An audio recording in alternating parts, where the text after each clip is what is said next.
Hey, what's going on YouTube? I am back again today and I am very excited to do this video. I was kind of hyped up when I saw the latest video at the time of this recording on the Shredded Sports Science YouTube channel. And it's effectively his video is on another guy, and he discusses the importance of training multiple disciplines. And this links in very well with the book that I've been reading, which is the Ross Edgley's, I think it's called Art of Resilience, something along those lines. It is an amazing book, by the way. You guys have got to go and check it out, got to read it, got to listen to it. It's so good. It covers so many topics and just such a good listen.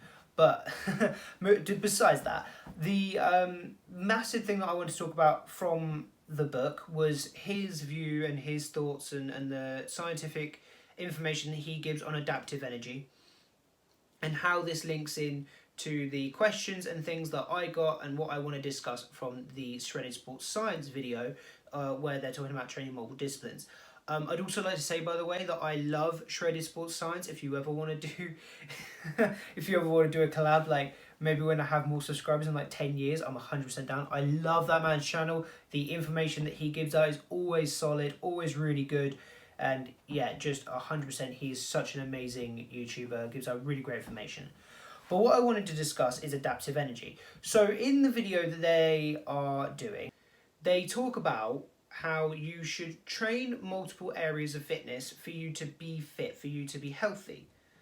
Now, obviously, first off, let's talk about athletes. Let's get that out of the way, because they do discuss that in their video, that if you are, say, hypothetically a marathon runner, you are obviously only going to want to train marathon running, or train things that are going to help supplement that, which we'll get into later. But effectively, you're not going to get a marathon runner coming into the gym and trying to squat like 400, 500 pounds.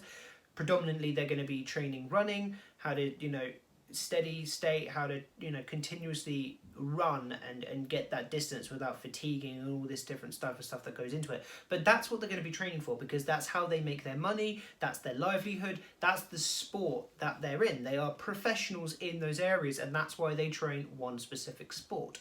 Now, if we move outside of professional athletes, they get into, in the video, they talk a lot about how you get this tribalism around fitness, that if you are training strength, or you're training for hypertrophy, or you're training cardio, whatever you're training, that's the one thing that you want to train, right? And I fully agree with that. I believe that a lot of people can be like that. They can be, I am trying to get big, I'm trying to train for hypertrophy, I just want big muscles, I'm not going to do any running, I'm not going to do any of this, that and the other, because it may affect that, or it might make me lose like 1 or 2% of my gains, or or it might inhibit or prohibit my ability to get as much muscle, whatever. And then you get this kind of tribalism built up around each style of fitness, when actually I kind of agree in that you should try multiple disciplines, right? Because you never, in my opinion, you never know what's going to work for you, right? You may have been going to the gym for the last 3 years and you may be lifting weights, but you may not necessarily enjoy lifting weights. Whereas if you went and did rock climbing, which you could still build muscle from, hypothetically, if you were training for rock climbing and doing the exercises around rock climbing and you enjoyed rock climbing more, then you may actually stick with your fitness because you may be enjoying what you're doing more. But besides that, training multiple disciplines is that, so linking in with the book, Ross Edgley's book, and linking in with adaptive energy, and what this means is effectively is that if you train one very specific thing, like he did, he was swimming around the UK, he did 6 hours swimming, 6 hours on the boat, 6 hours swimming, 6 hours rest, 6 hours swimming. And he did that continuously for like over 150 days, I can't quite remember how long it was. His body specifically adapted to swimming. His body built up the muscle where it needed to, lost the muscle where it needed to, it did all these things so that it could be as efficient as possible to swim. The same way that if you specifically trained for strength, if you were specifically training the deadlift, the squat, the bench, the classic like ones that people want to be strong at, or if you were a strength athlete and you were training like the clean and snatch and all these other ones, the overhead press, whatever, those things you're going to be really good at, because your body is able to put all of its or most of its adaptive energy into you being able to do that specific discipline, that specific style of training. Now, if you had 4 different things you were training for, let's say you were training strength, hypertrophy, you were doing cardio, and you were doing karate, I don't know. Your body then has to divide its adaptive energy by like 4 and split its adaptive energy so that it can help each area. So you would never be able to max out in one area. You couldn't be training those 4 things and max out in your strength. That's just not possible. What you'd be able to do is you'd be able to get reasonably better at each area. So you may get reasonably stronger, you may get reasonably good at your karate, you may get reasonably good at cardio, you may get reasonably okay amounts of muscle. But you would never be able to max out in one area because you're dividing your adaptive energy between all these. Now, if you're not a competitive athlete or someone who is hoping to be a competitive athlete, you have to decide whether that matters for you, whether you want to be the person who can walk in and squat 400 pounds and be able to deadlift 500, bench 300. If that's your goal and that is what you want to do, and that's what motivates you to go to the gym, because that's also important. It's all very well, it kind of comes across in the video that if you're not training multiple disciplines in fitness, then you're not necessarily fit, which is technically true. If you are training for muscle and you're not doing any cardio, then your cardiovascular isn't fit. But the other thing I would say is that, you know, if you don't enjoy doing these other disciplines of training and then you're told, oh, you need to do them, and you do them, and then you don't enjoy your fitness, and then you don't train at all in anything, you're then, you know, you're not using your adaptivity for training anything because you're not doing any kind of training, and then you're really unfit compared to just being unfit in specific areas of fitness. So that's something else to think about as well. But back to what I was saying. But on the other hand, if that doesn't matter to you, if being the absolute strongest that you can possibly be doesn't matter to you, if you just want to be reasonably strong, then it makes sense for you to look at maybe integrating other forms of training, because then you are allowing your body to be fit in other areas. So I think it definitely comes down to the individual. I think it's definitely tricky to say that you should. I mean, obviously, from like a fitness standpoint, you should probably train other areas. But if someone's just really enjoys weightlifting and they're not going to want to do cardio, or they're not going to want to do something else, and then you're kind of told, well, you need to be fit to do these areas, they may give up, and as I said, then they may not train anything, which is really, really bad, because then they're not being fit in any kind of form. So that's my other thing. The other thing to consider, is it worth effectively being a jack of all trades and just being reasonably good in some areas and not good in others? Is that what you want to do? You know, is that you? Is that what you want to do? Do you want to be fit in all areas? Do you want to be fit in some areas? And I think it definitely comes down to the individual and what they want to do. And I'm not saying that what they're saying is wrong. I'm just saying that maybe you need to look at it through like a bigger, wider scope of what you're saying, because, you know, that could really put someone off if they are, you know, really, as I said, really into their weightlifting, and then they're told actually you need to do other things and they don't want to, and, you know, so it is debatable to an extent.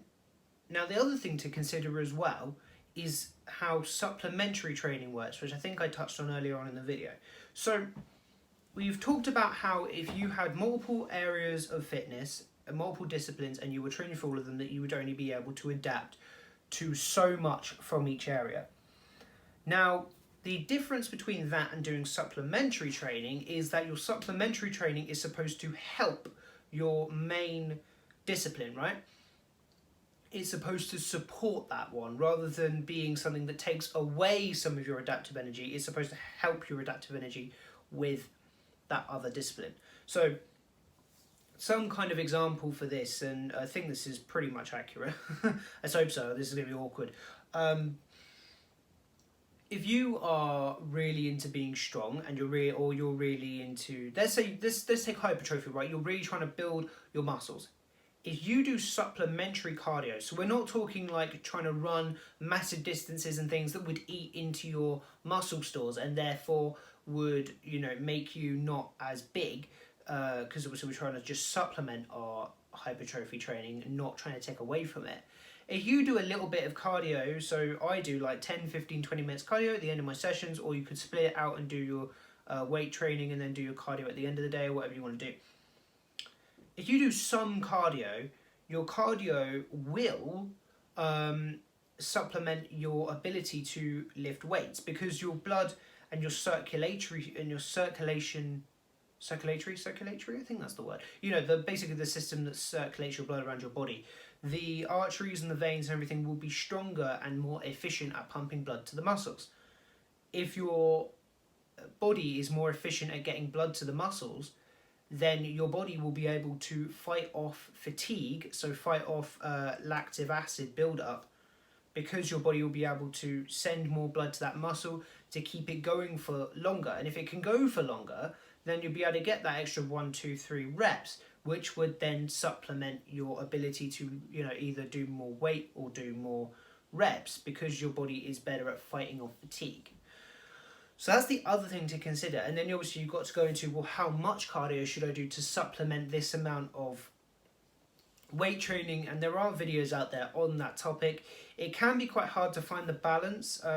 And one of the main things that I had to do, and I am still doing now, is kind of figuring out where I'm at personally with how much cardio I can do with how much weightlifting I can do. Because I really enjoy lifting heavy, and I enjoy lifting for muscle building, hypertrophy, but I don't enjoy cardio. But I know I should do it because I like to be able to run for the bus, or I like to be able to run away from a mob. Not that I do that, just, you know, if you were ever in that situation, you had to.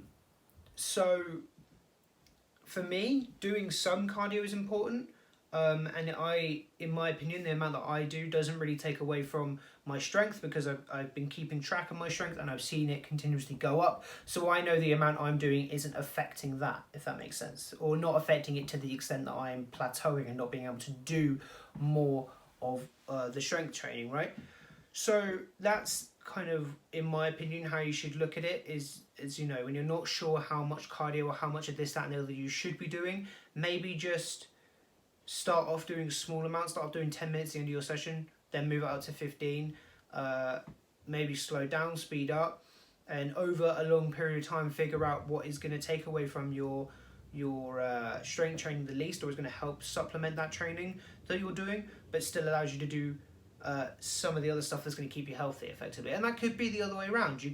Ross Edgley talks about his supplementary training to his swimming was doing bodyweight exercises. He did hangs, he did push-ups with some of the crew on his back for extra weight, and that style of training, his doing his bodyweight exercises, helped supplement his ability to swim, and kept him safe and healthy, and helped to prevent injury.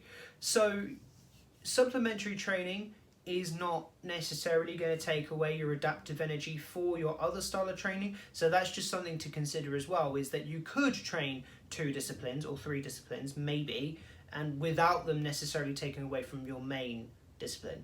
So that's something else to consider as well. So I hope that was good for you guys. I just really wanted to turn the camera on and start speaking about this. I was really inspired, as I said, by the science, Shredded Sports Science video, what they put out, and then I was also, as I said, listening to this book, and it kind of linked together, and I just wanted to talk about it because I thought it'd be really interesting. So I hope you guys enjoyed, and I hope to see you in the next video.